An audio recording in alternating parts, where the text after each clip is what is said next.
Você está participando da live sobre metodologias ativas. E hoje nós temos como convidada a professora doutoranda Helena Killing. A Helena é especialista em língua inglesa e também trabalha com metodologias ativas. Hoje a nossa live será a respeito disso, principalmente para a gente compreender o que são metodologias ativas, o que é que elas representam para a gente na nossa sala de aula, para os nossos filhos, porque os pais também, às vezes, têm dificuldade de entender o que seja isso, professores, pais, enfim. Boa noite para todos vocês que estão chegando aqui, é um prazer.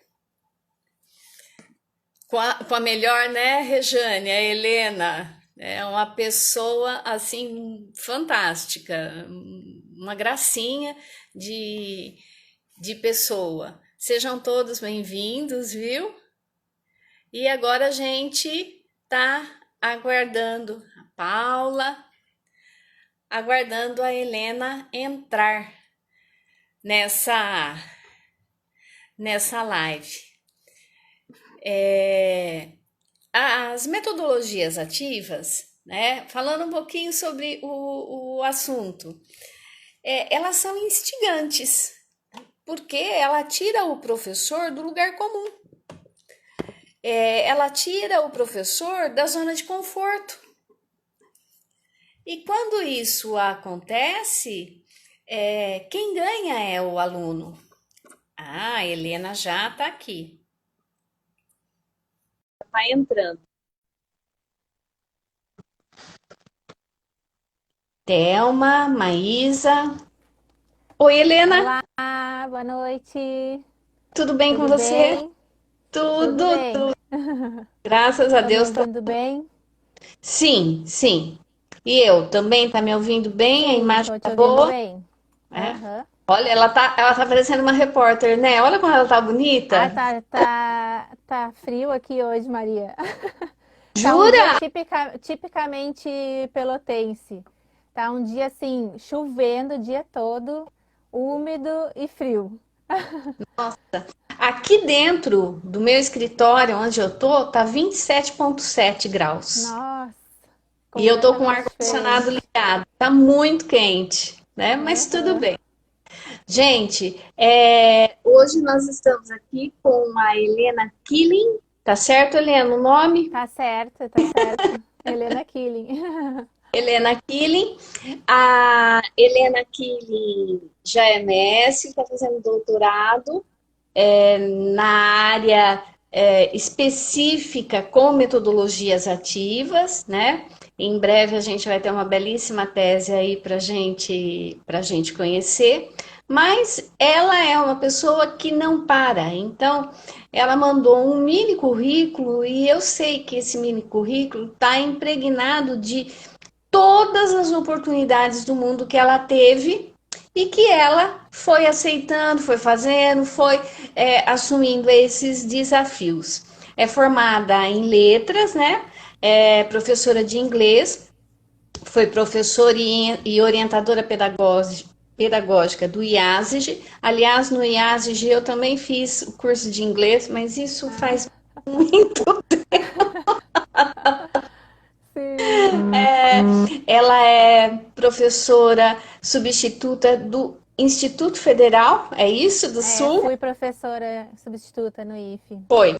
Já fui, já E fui. agora ela é coordenadora bilíngue de uma escola aí de Pelotas, né? E Isso. no meio de tudo isso, ela é mestre em linguística aplicada, doutoranda em letras, pós-graduanda em educação bilíngue e cognição. E essas informações são muito importantes para mostrar um pouquinho da inquietação da Helena enquanto profissional da área de educação, né? Foi Sim, uma conversa muito profícua que a gente teve, né, Helena? é verdade, né, Maria? Conversamos bastante, mais do que uma hora, até mais. Tinha assunto para mais de uma live, né, Maria? Exatamente. E no fim acabamos demorando para fazer nossa live, mas enfim saiu, né? Graças a Deus. Demorou um pouquinho, Então, mas agora estamos. eu primeiramente, né, quero agradecer o teu convite, né, Maria? Porque para mim é sempre um prazer eu falar de um assunto que eu estou estudando, um assunto que eu gosto, algo que me motiva muito na minha vida. A gente conversou sobre isso, né, e eu te disse o quanto eu fico feliz, assim, de poder compartilhar com as pessoas as coisas que eu estou estudando, que eu acho que durante tu leu o meu resumo do meu currículo, né?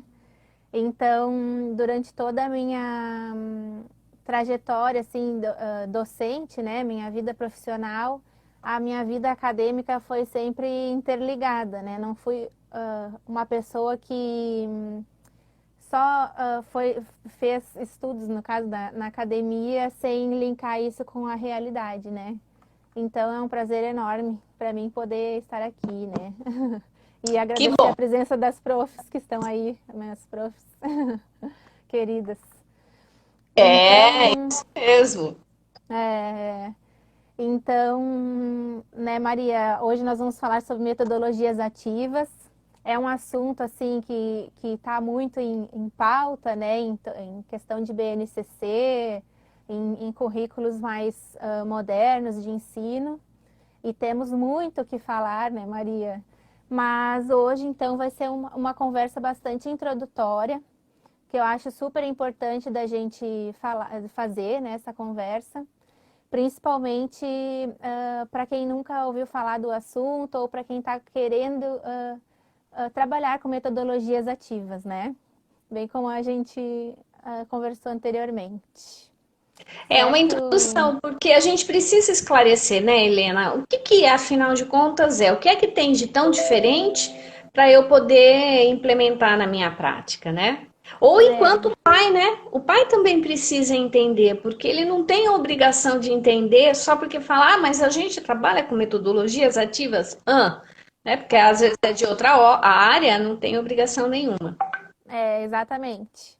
Então, Maria, vamos começando, então?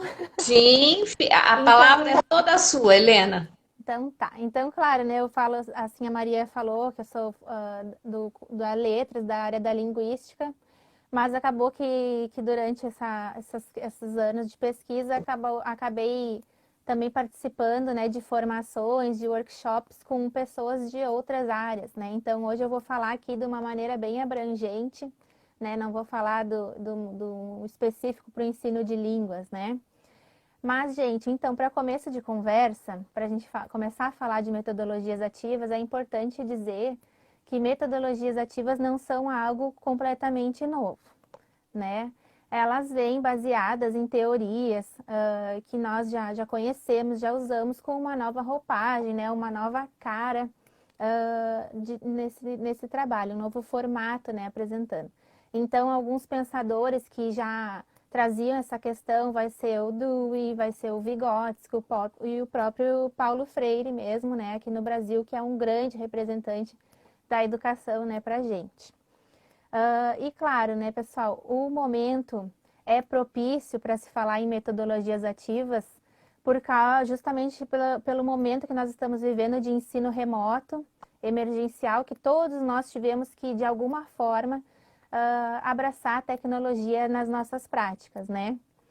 Mas eu digo assim, o momento é propício, né? Para mim, puxando a brasa assim para o meu assado, eu vou dizer que o momento sempre foi propício, né? Para se falar de metodologias ativas, né? Uma concepção mesmo de ensino, uma concepção de aluno, de professor. Então, primeiramente, assim, né? Por que o momento é propício para se falar sobre isso? As nossas vidas passaram por uma transformação muito grande, que foi em função muito, né, em função da internet. Então, a internet mudou a forma como a gente vive, a forma como a gente se relaciona com o conhecimento, com o processo de aprendizagem, né? Primeiramente, assim, a gente pode dizer que as nossas experiências, elas ocorrem online, né? As nossas experiências, por exemplo, assim, vamos trazer para a nossa vida. A gente não vai mais ao banco, né? Não vou generalizar, né, pessoal? Mas a gente não vai mais ao banco. O banco está na palma da nossa mão, né? Através do celular. Porque a gente tem um aplicativo do banco em que a gente pode realizar as transações. Então, quer dizer, o banco está dentro do nosso celular, que é o nosso dispositivo móvel, né? A gente dificilmente agora a gente compra algum CD de música, porque a música também veio parar em formato de aplicativo no nosso celular, né? A gente tem hoje inúmeros aplicativos que fazem esse papel da loja de CD, né?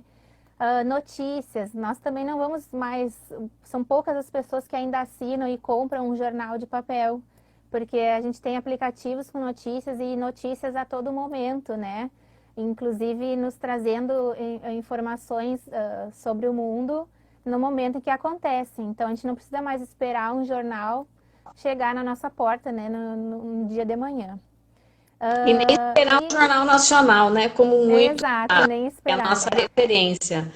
Exato, né, Maria? E a própria, né, pessoal, a própria questão da comunicação. A gente agora, em questão de comunicação, a gente usa muito mais o WhatsApp e mensagens de texto do que ligar para alguém ou até mesmo falar pessoalmente, principalmente agora, nesse momento de pandemia, né? Além disso, então quer dizer assim, todas essas experiências, né, da nossa vida, a gente passou do mundo analógico para o mundo digital, né? Nós já vivemos uma vida sem fio, uma vida wireless, mesmo antes da pandemia, né? Quem aí e que está aí nos assistindo não ficava com uma sensação terrível, por exemplo, quando esquecia um celular em casa. Saía para um dia de trabalho e deixava o seu celular, né? Então o celular, eu digo que eu já me sinto um pouco Android nesse sentido, porque o celular já é uma extensão do meu corpo, né?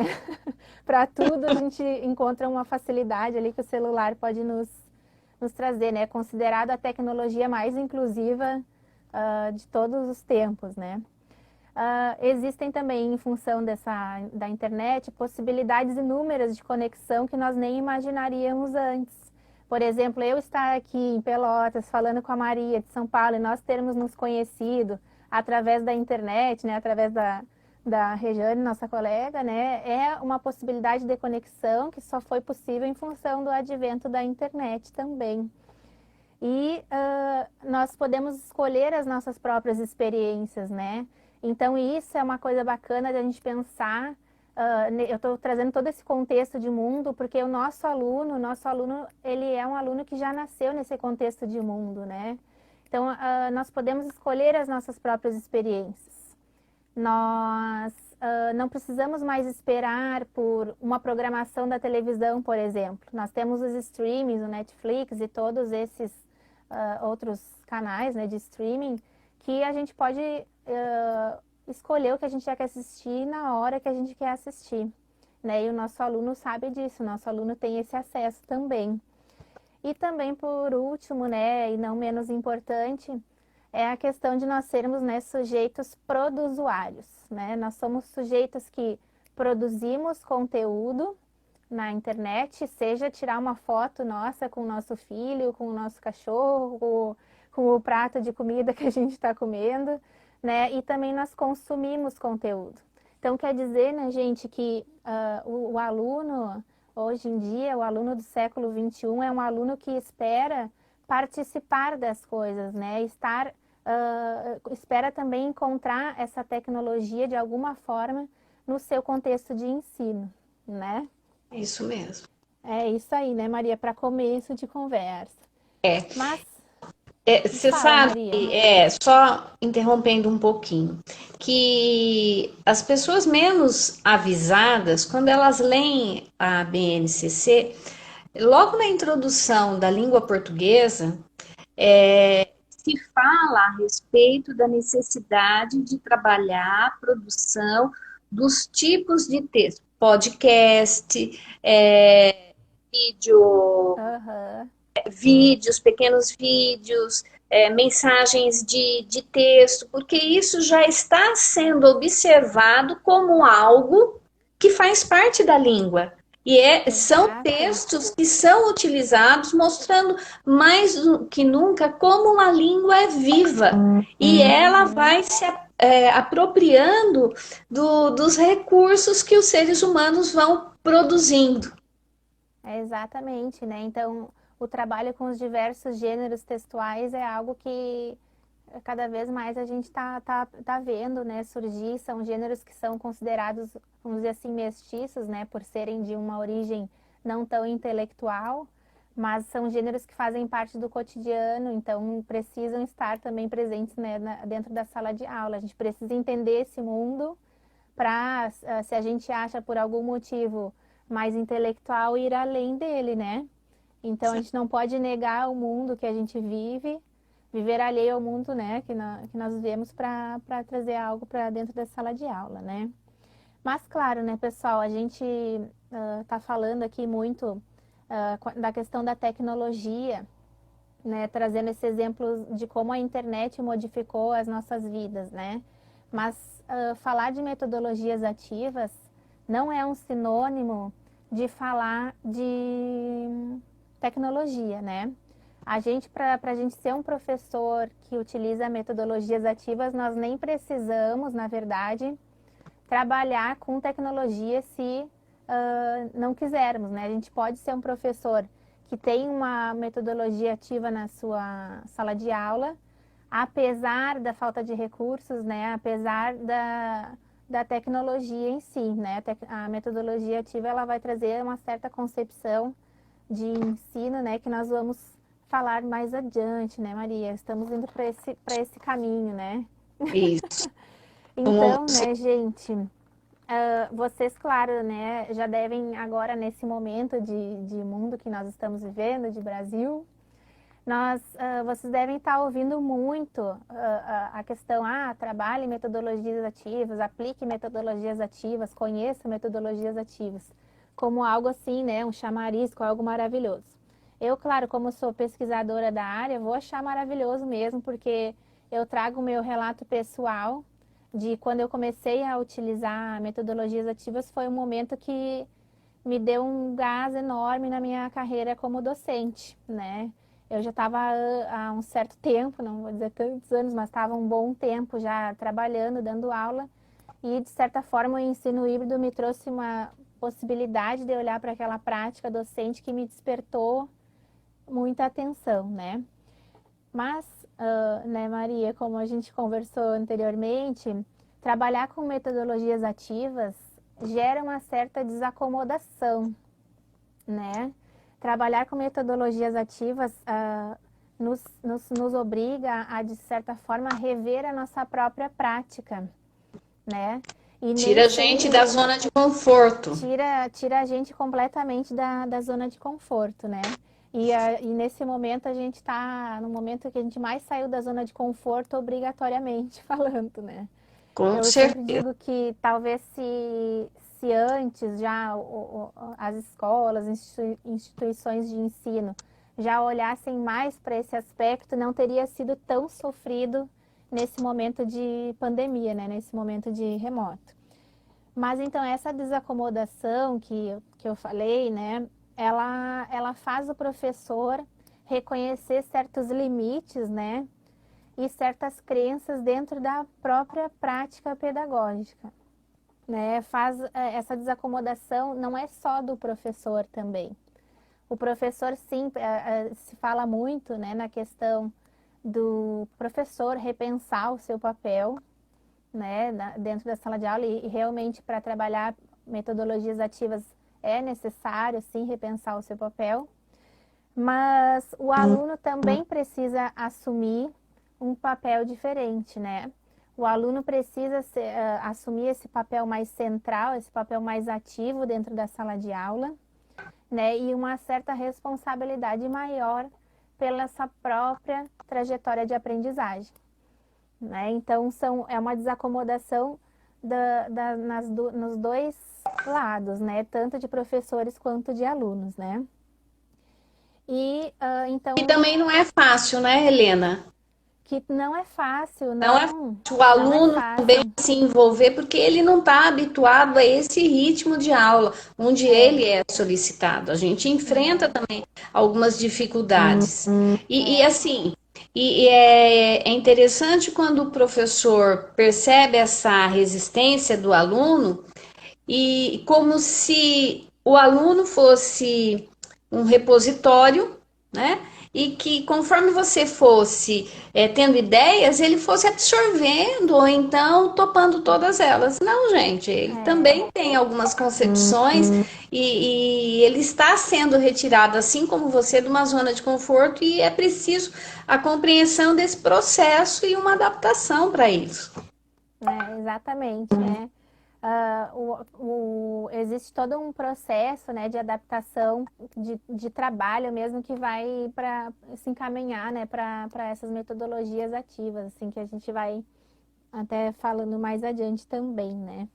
Além disso, né, Maria, o professor ele precisa, para trabalhar com metodologias ativas, repensar o que é aprender e o que é ensinar, né?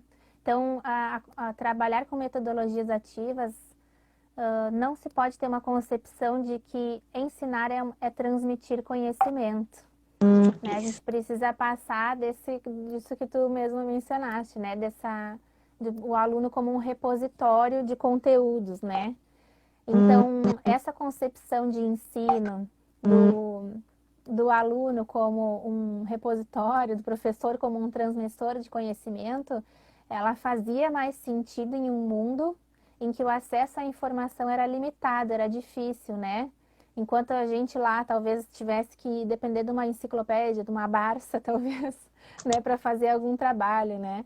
Hoje em dia, com a facilidade, né, de acesso aos meios de comunicação, à internet, né, por quase grande maioria grande parte da sociedade, esse tipo de ensino já não faz mais sentido. Porque a gente mesmo com a tecnologia de um celular, a gente pode aprender o que a gente quer, na hora que a gente quer, através, por exemplo, de uma aula online, de um YouTube, né? Exatamente. Então, a gente já tem esse acesso, né? Também, né, pessoal, desacomoda trabalhar com metodologias ativas em um primeiro momento, porque tensiona e desafia, né? Nos desafia. Tudo que a gente não conhece, tudo que é desconhecido, gera uma tensão. E aí a gente está com um exemplo na ponta da nossa língua, que é esse exemplo do ensino remoto, né? Que todo mundo teve que se adaptar de alguma forma à mediação da aula online e teve que botar a cara ali porque era a única forma, né? A única possibilidade de como se trabalhar com isso, né? Na verdade, quando a gente está no ensino presencial, a gente tem a ilusão, né, de que a gente tem o controle de tudo. Mas a gente sabe que nem no presencial, nem sem os artefatos tecnológicos, a gente tem essa previsão, essa condição de afirmar dessa forma, né? E essa foi uma das sensações mais difíceis para o professor. Eu conversei com algumas de primeiro ano, por exemplo, ela falou assim: eu quero ver o que o aluno está fazendo para fazer a intervenção na hora, logo no início do ano, como é que ele vai ser alfabetizado. Gente, agora esse mesmo aluno, a essa altura do ano, já está alfabetizado, produzindo pequenos textos, que ela conseguiu, É, né? é. Conseguiu, de uma maneira ou de outra conseguiu. Exatamente. De uma maneira ou de outra, eu gosto bastante de dizer isso nesse momento que os professores estão muito de parabéns, né? Com Porque certeza. foi uma mudança assim que teve que ser na marra para alguns que já usavam tecnologia, outros não tanto. Alguns não conheciam nada realmente, né? Então eu tenho que parabenizar muitos professores nesse momento porque foi uma mudança grande, uma mudança do dia para a noite, né? E conseguiram, estão conseguindo. De parabéns mesmo. É. E claro, né, pessoal, a tecnologia não é a tecnologia que vai fazer com que a mudança, né, essa mudança que eu falei de não pensar o ensino como uma transmissão de conhecimento aconteça. Então, não vai ser com a tecnologia que essa mudança vai acontecer, né? Se fosse, né, Maria, com a tecnologia, a gente mesmo, os nossos alunos já têm celular, tem computador em casa, nós temos acesso a isso já antes, né? Por exemplo, um exemplo que é bacana de dar são as lousas digitais, né? Então, as lousas digitais, elas chegaram nas escolas com uma grande promessa de ser a mudança assim, na educação. Só que a gente percebe o quê, né? Que os recursos por si só, eles não vão mudar, não vão alterar concepções pedagógicas. Não é a tecnologia que vai fazer com que a gente dê uma aula mas, com o aluno como centro do processo, ou que nós nos desloquemos, então, para a posição mais de mediador, né? A tecnologia não vai fazer com que eu utilize uma pedagogia mais ativa só porque eu estou usando um recurso tecnológico, né? Na verdade, então, quando eu e a Maria nos conhecemos, né? Foi numa live do professor Becker, né, Isso. Maria? E o professor Becker, eu quando estava no mestrado, naquela ocasião, estava encantada utilizando o ensino híbrido no ensino de línguas. E eu sentia que faltava alguma coisa para a gente embasar melhor aquela utilização, né, daquele novo modelo pedagógico. E aí, então, surgiu a questão de ter que alterar concepções mesmo pedagógicas, né, da gente poder se olhar, eu digo sempre, né, virar o dedinho para dentro e poder, então, olhar para a própria prática, para a própria forma de pensar, né, a construção de conhecimento. E aí encontrei lá no professor Becker, né, 3 modelos pedagógicos e epistemológicos, né, modelos de construção de conhecimento que embasam também, que dão o suporte, né, a sustentação para esse trabalho com metodologias ativas. Né, Maria? Olha, aqui tem 2 observações, a da Chayane, ou Chayenne, não sei se é assim que fala, e a da Rejane. Diga. A Chayenne, ela coloca assim, que realmente não essa troca, ela não deve ser vista como uma via de mão única, né? E que aparentemente, viu, Chayenne, a gente acha que passou. Foi isso que o professor Fernando Becker encontrou na última pesquisa que ele fez com coleta de dados de professores da América Latina. Muitos acreditam ainda que sim.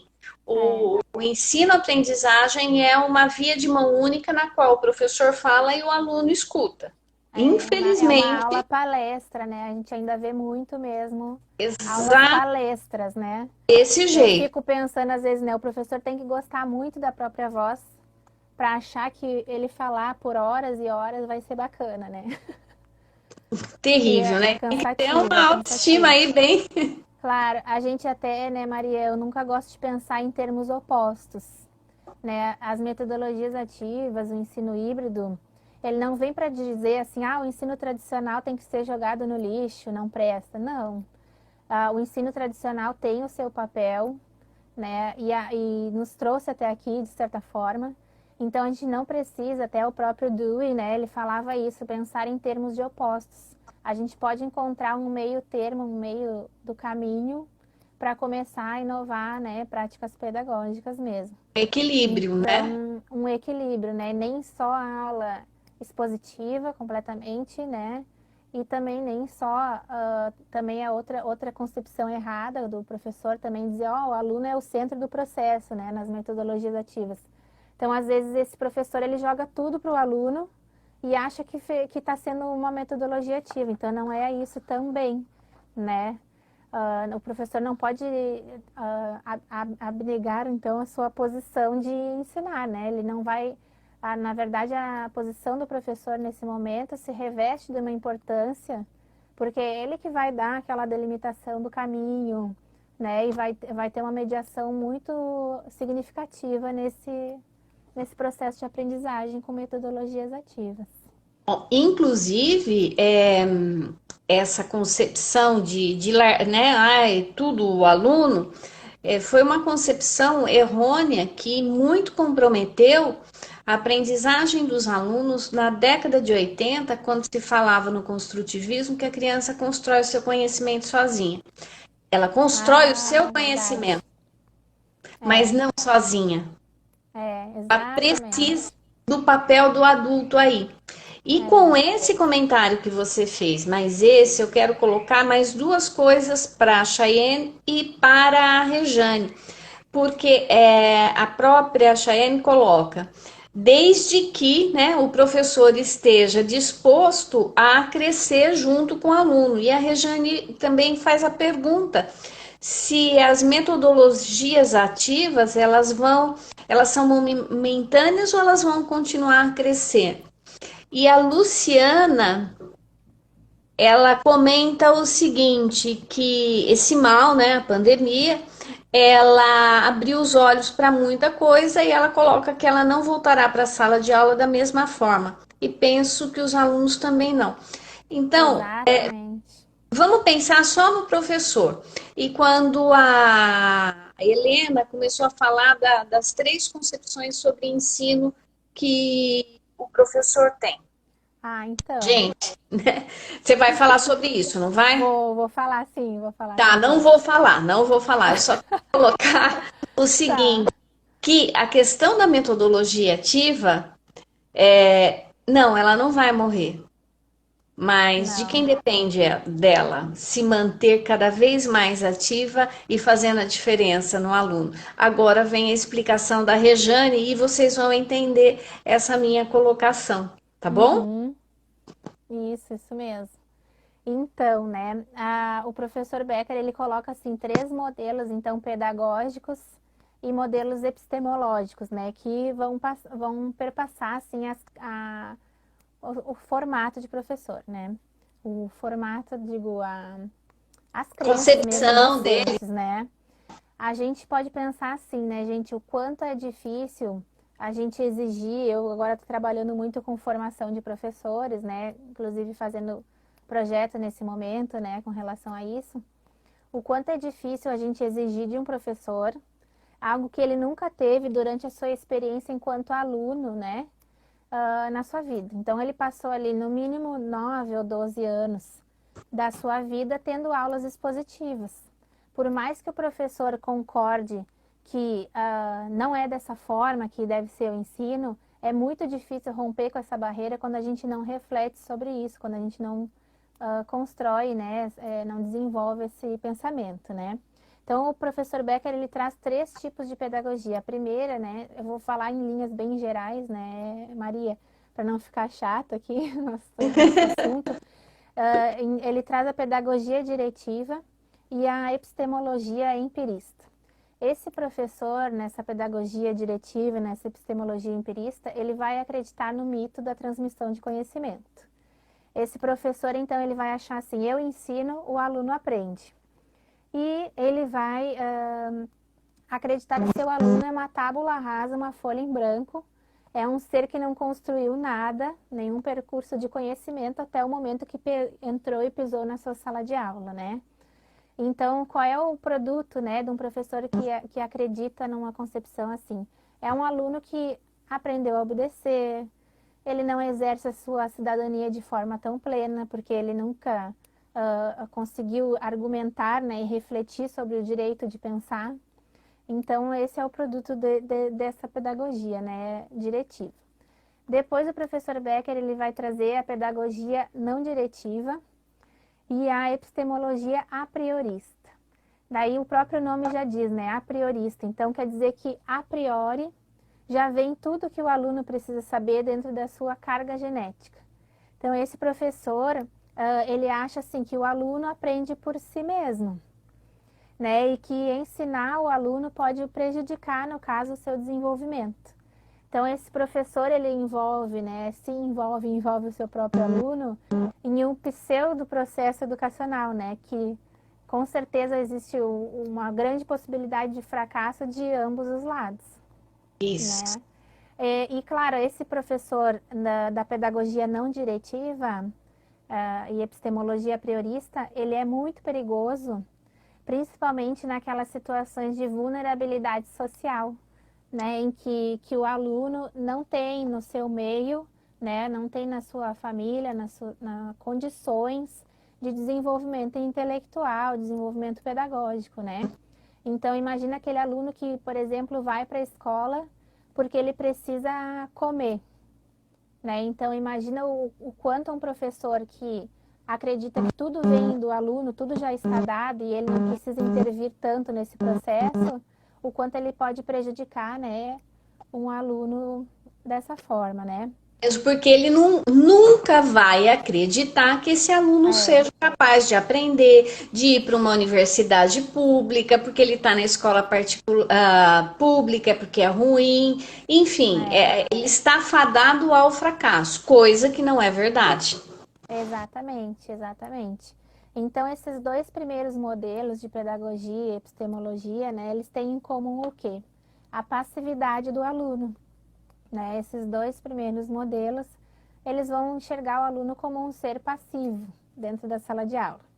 E aí, para quebrar então esse paradigma, né, vem o terceiro modelo, né, que é a pedagogia relacional, com a epistemologia também relacional, né? Então, essa pedagogia ela já vai ser pensada de uma outra forma. Esse professor, ele vai preparar algum material que ele considera relevante para aquele aluno, para aquela turma. Ele vai querer que o aluno interaja com esse material, com os colegas e com ele mesmo. Ele vai querer, vai buscar a troca de ideias, né? Então, esse professor da epistemologia relacional, ele acredita que o aluno é um ser que já construiu, já tem uma trajetória de conhecimento construída até então, né? E que vai, a partir dali, continuar na construção de conhecimento, né? Isso. Então, ele vai acreditar que o aluno vai construir conhecimento agindo sobre o processo de aprendizagem, né? Então, esse professor, ele é um professor que ele vem de uma concepção mais construtivista mesmo de ensino, né? Que ele vai enxergar o conhecimento, né, como algo em processo em construção, né, Maria? Bem como nós estávamos E falando. isso daí ajuda muito o próprio aluno a superar o desafio do aprender, né? E de se superar. É, exatamente, né? Então, é uma sala de aula que busca troca, busca interação, né? Busca colaboração, que são competências que a gente ainda está buscando no século XXI, né? Que ainda são apontadas como importantes mesmo no século XXI, né? Aí, fala, Maria, tu queria Ó, falar e eu te... não, não, é que tem uma colocação da Profib. É um Ah, percebi. jogo de É, imersão profunda e criativa, com trocas, né? Interação, exatamente. possibilidades e mediação para que o aluno brilhe. É isso mesmo, prof. É isso mesmo, exatamente. Né? Então, é um processo rico, né, de construção de conhecimento para os dois lados. Esse professor, ele também não vai acreditar que o aluno não tem nada a acrescentar na aula. Ele também vai se colocar no processo de aprendizagem junto com esse aluno, né? E é um processo riquíssimo, né, quando a gente pode enxergar dessa forma. E claro, né, Maria, a gente fala em construtivismo hoje, eu percebo que muitas pessoas já consideram o construtivismo como algo ultrapassado, como algo que era construtivista, mas caiu, ficou tão em uso que se falou de forma ampla demais, e o construtivismo, na verdade, não trouxe os benefícios que imaginávamos que ele traria, né? Mas, na verdade, né, gente, eu digo assim que como discurso, né, o construtivismo é quase que um senso comum. Porque todo mundo, se tu for falar, eu sou construtivista, eu acredito no construtivismo, né? Dá certo e tal. Só que, enquanto prática, né, para se efetivar enquanto prática, a gente precisa ter esse certo deslocamento, né, que até os próprios modelos de metodologias ativas vão nos proporcionar, né? Então, a gente precisa pensar em novas formas de organizar a nossa sala de aula, né, novas formas de organizar o trabalho do aluno e também de mediar esse processo, né? E aí é que vem algo muito interessante, que é o ensino híbrido, né? Que vai trazer modelos de construção de sala de aula, né? Que vai ser um dos modelos de metodologias ativas que nós temos, né, que vai proporcionar esse trabalho, esse deslocamento, então, do papel do professor e do papel do aluno, né, colocando a experiência, né, a ação do aluno como centro desse processo. A Rejane é uma figura, né? A Porque Regina é ela uma tá falando, figura. é uma figura. Eu tô rindo de vez em quando por conta das E eu colocações não, dela. não tô conseguindo enxergar aqui o que que ela Aí escreveu. ela coloca assim, né, em relação ao comentário da Prof. Bi. E por consequência, o professor brilha também, irradiando essa imersão para tantos outros alunos. Não podemos esquecer da gente, né? Hi, hi, hi, hi. Somos gente, agentes dessa luz. Tá certo, É, Rejane? Nós somos mesmo, por isso que todos nós estamos aqui, né, hoje conversando essa questão do que significa metodologia ativa e uhum, esses falsos conceitos empíricos que todo mundo fala, mas que ninguém sabe de onde vem. Por isso, o objetivo desse canal de comunicação com os professores, é, né? Que a exatamente, metodologia né? ativa, ela tem fundamentação, né? E não É, é esse senso comum que a gente está é, acostumada. Quando você falou, Rejane, olha, que o construtivismo caiu de moda. Tudo bem, em 30, 40 anos, muitos estudos vieram comprovar que as metodologias ativas ainda elas têm validade. Falar que o construtivismo caiu de moda é a mesma coisa que eu negar a construção,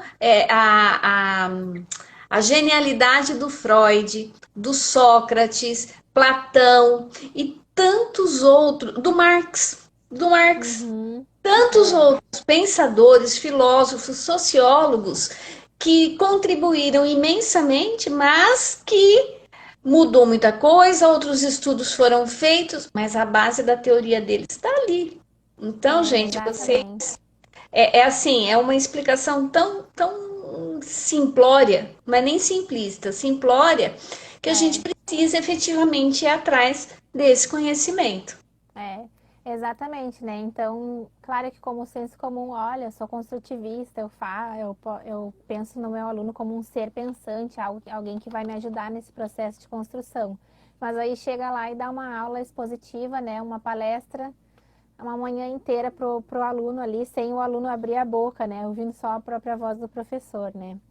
E claro, agora a gente já tem na própria ciência cognitiva, na neurociência, outras formas de explicar, né, a questão do conhecimento. Mas algo que eu digo assim, que todas elas vão ser unânimes, né, Maria, é a interação, a colaboração, né, o processo de construção vai ser sempre unânime, né, que isso não vai sair de moda.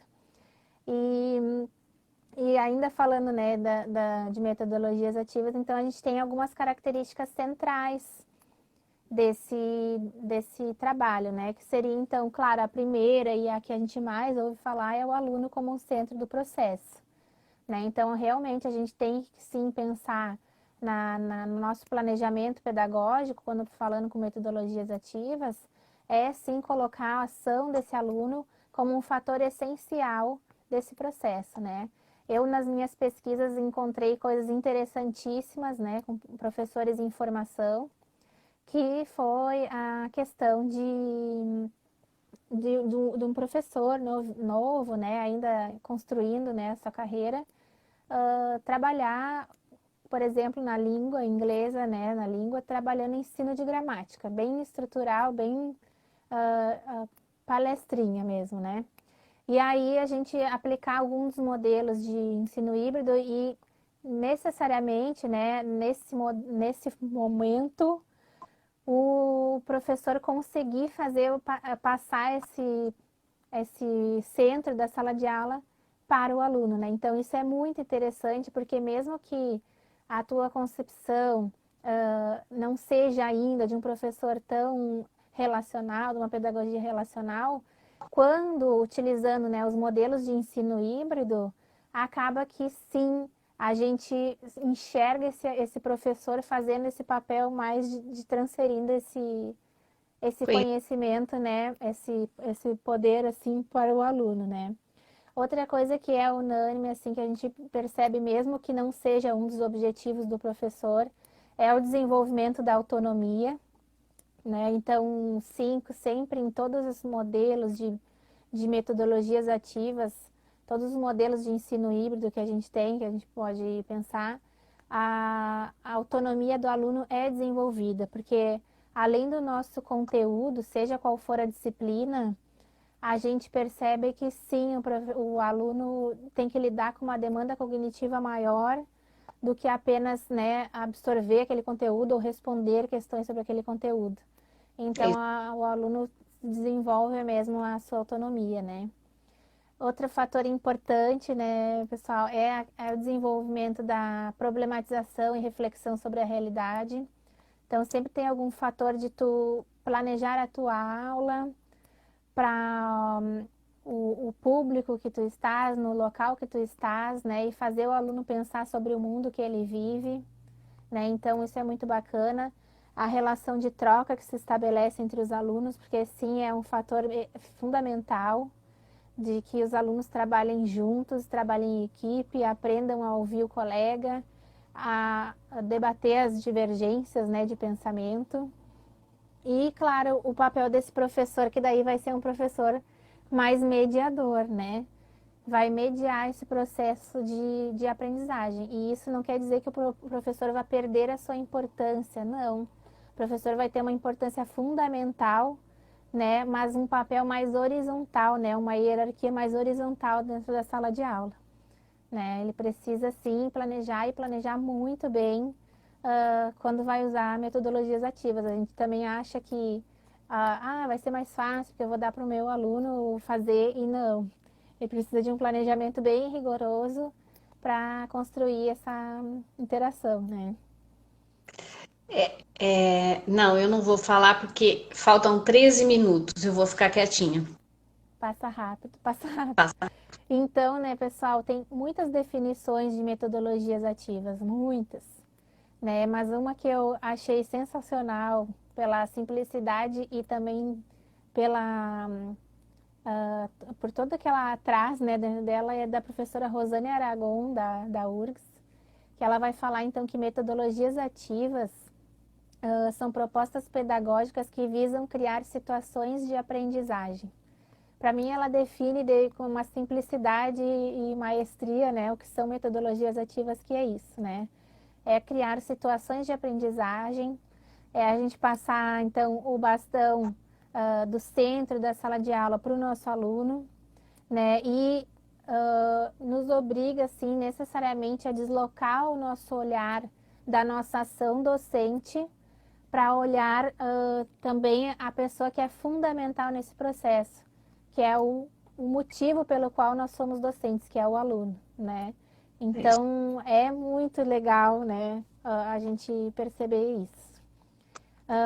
E claro, né, Maria, o ensino híbrido ele vai trazer vários modelos que a gente não teria tempo também de começar a abranger aqui, mas são modelos assim que vão desde o ensino mais de inovação sustentada da realidade, né, que vai ser um modelo de transição, por exemplo, vai combinar, né, o híbrido tem se falado muito, né, agora. Então, o ensino híbrido vai combinar ah, o ensino online com o ensino presencial, mas ele é bem mais do que isso, né? O ensino híbrido ele vai ter certos modelos de inovação que vão ser sustentados, então não vão romper completamente com a escola tradicional conforme a gente conhece hoje. Certo. E depois, claro, depois ele vai passar para modelos disruptivos, né, que são modelos que rompem completamente com o modelo de escola tradicional que a gente tem hoje, né? Mas O que nos interessa mais, né, nesse é, sentido. que nos interessa. Mas a gente não pode negar porque o modelo está posto e a gente precisa conhecer, né? Olha, a Luciana, a gente pode voltar nessa questão porque é bem levantado isso que a Rejane colocou, esse mix de professor tradicional e professor construtivista, né? E falar sobre a identidade do professor. Então, hoje nós não vamos conseguir abordar isso, mas na próxima live que a gente está querendo combinar, isso provavelmente vai acabar surgindo e a gente dá o retorno para vocês, tá bom? Isso, isso. E assim, é encantador mesmo o processo, né? Porque, como eu falei, a gente passa anos e anos da nossa experiência escolar, da nossa própria experiência escolar, tendo experiências, né, de professores super tradicionais, com raras exceções, isso as pesquisas mostram, né? E até que quando a gente começa a trabalhar com metodologias ativas e buscar esse processo de formação, é encantador a gente ter os relatos, né, Maria? Então, a gente tem relatos riquíssimos, assim, agora tem dessa minha última turma de extensão aqui da universidade que começam alguns relatos a aparecer do quanto o professor conseguiu visualizar o uso da tecnologia na prática, né? E pensar numa outra forma de dar aula que ele jamais teria tido contato se não fosse ter esse processo, né, de construção, de conhecer os modelos de ensino híbrido, de peer instruction, de sala de aula invertida, né? Que a gente acaba podendo conhecer em função da formação. Algo que é bastante legal assim da gente destacar é a questão da pirâmide do aprendizado, né? Que a gente chama de Cone of Learning, né? Do Edgar Dale que lançou. Então ele fala assim, né? Que depois de 2 semanas a gente vai lembrar 10% do que lemos, 20% do que escutamos, 30% do que vemos e 50% do que vemos e escutamos, né? Todos esses momentos, esse topo da pirâmide, seriam momentos de aprendizagem passiva, né? Em que o aluno está ali justamente no que a gente falou, que é a aula expositiva, né? O professor palestrando em sala de aula. Aí, então, após 2 semanas, a gente vai lembrar 70% do que conversamos, perguntamos, repetimos, numeramos, reproduzimos, definimos, né, e debatemos. 80% do que praticamos, né, e 95% do que ensinamos aos outros. Que até isso, né, é algo que dentro dos modelos de pedagogia ativa a gente vai encontrar, né, a possibilidade de um colega ensinar o outro, né, de não ser só o professor, o mediador do conhecimento. É isso mesmo. Então é Ah, muito tá. bacana. Ó, tem um outro comentário, né? A Bárbara. Viu, Luciane? A gente vai tentar sim, né? Te dar um retorno. Não só a Bárbara, não só o professor, mas também é preciso pensar o quanto a escola, enquanto instituição, está aberta para um modelo de ensino híbrido. Ah, Mas, que bom que ela Bárbara, falou eu isso. acrescentaria um outro problema. A questão aí não é só a abertura da escola. O quanto o aluno que está na casa dele tem acesso à tecnologia para poder participar de um ensino híbrido. Porque a escola particular, ela tem mais ou menos, né? Existem aquelas que não, que o aluno tem condições. Parece absurdo, mas tem aluno que não tem condição na escola particular, não tem acesso, a família não liga. Mas em se tratando de um ensino público, quantos não vão poder ter acesso? Talvez aí tenha que haver sim um outro tipo de compreensão da realidade de futuro para investir em política pública para que o acesso à tecnologia seja efetivamente para todos. É, Porque a gente exatamente. está, não é? Porque a gente está vendo que a tecnologia traz conhecimento. E conhecimento Uhum. ele não deve ser só de alguns, ele deve ser de todos, atingir todas as crianças. É, exatamente, né? Claro, agora a pandemia, de certa forma, nos mostrou ainda mais, né? A marca da exclusão, né? Enquanto alguns alunos estão até hoje, setembro, sem ter tido aula desde março, outros, né, tiveram a sua vida normal, né? E continuaram normalmente. Então, claro, existe sim a necessidade de políticas públicas, né, Maria, para questão da tecnologia, né? Principalmente do acesso à internet, porque celular a gente percebe assim que as pessoas têm um celular, né? Mas claro, não estavam preparados para ter a banda que é necessária para acompanhar uma aula online, né? Em função de outros recursos mesmo, né? Mas isso que a Bárbara trouxe é interessante porque A gente sim, a gente parte assim de uma necessidade institucional mesmo de pensar um projeto pedagógico, né, com metodologias ativas, né? A gente é muito difícil que um professor sozinho consiga modificar uma forma de trabalho, né? Então aquele vai ser aquele professor é diferente, ou aquele professor nem dá aula, ele só faz a gente fazer as coisas, sabe? Então às vezes acontece que o aluno vai achar estranho o professor que é sozinho trabalhando de uma forma diferente, uma forma que dá de certa forma mais a ação do aluno como um fator mais central da sua prática, né? Então é importante sim que a instituição de ensino pense, né, as metodologias ativas como uma prática de todos, né, algo de todos. Isso precisa, assim, ser todo mundo igual ou todo mundo aplicar da mesma forma? Não, até porque seria bem cansativo pro aluno também, né? Mas Exato. eu sempre digo assim que existe o caminho.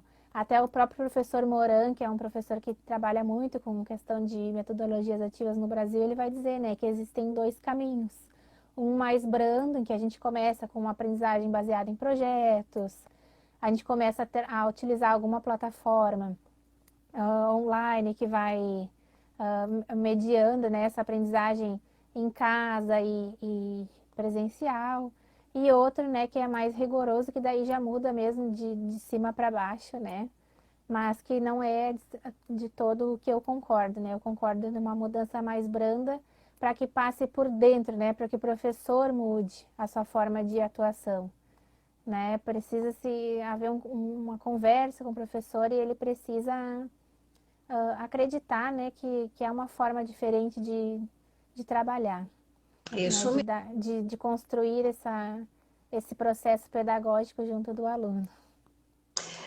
Então, a gente está aí a 2 minutos para encerrar. O que que eu quero colocar, Edivaldo? Sim, você tem razão. Muitos professores não sabem o que é ensino híbrido. Então, esse é um dos motivos da gente retomar essa live, né? Para poder responder tanto a Luciana como esse esclarecimento do que seja o ensino híbrido, suas implicações, pontos positivos, negativos, a maneira, né, ativa de poder trabalhar É, com ele.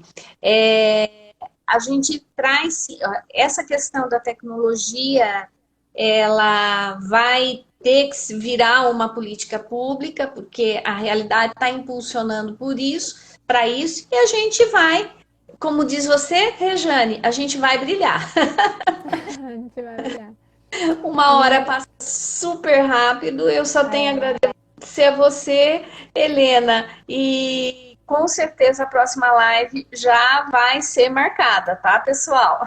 então temos que falar, né, de ensino híbrido. E claro, né, Maria, temos muito o que falar, porque são vários modelos e formas de aplicação, né? Aham. Que podemos transformar a forma como nós trabalhamos. E acho que por último, eu sempre gosto de deixar uma frase do Confúcio que resume bastante o trabalho com metodologias ativas, né? Que é o que eu ouço, eu esqueço, o que eu vejo, eu lembro, o que eu faço, eu aprendo. Né? Então, essa frase, para mim, ela é bem simples e bem significativa sobre o trabalho, né, com metodologias ativas. E talvez a metodologia ativa e o uso da tecnologia, Santos, pode atingir de uma maneira mais democrática os pais que não sabem ler e escrever. Né? Ela está colocando aqui um exemplo, então a gente volta justamente para colocar isso daí. A frase, Helena, Verdade. você citou, ela é inquietante, né? Muito inquietante, especialmente para o nosso trabalho de professor. Muito É. obrigada por sua disponibilidade em compartilhar tanto conhecimento. Obrigada e, claro, né, fica um papo bastante introdutório para a gente começar a pensar, né, em modificar nossas práticas, nossas crenças. E, claro, né, Maria, precisamos aprofundar, então, e explicar para o pessoal do que se trata o ensino híbrido, e quais os modelos que nós podemos pensar, né, em adotar na nossa prática sem tanto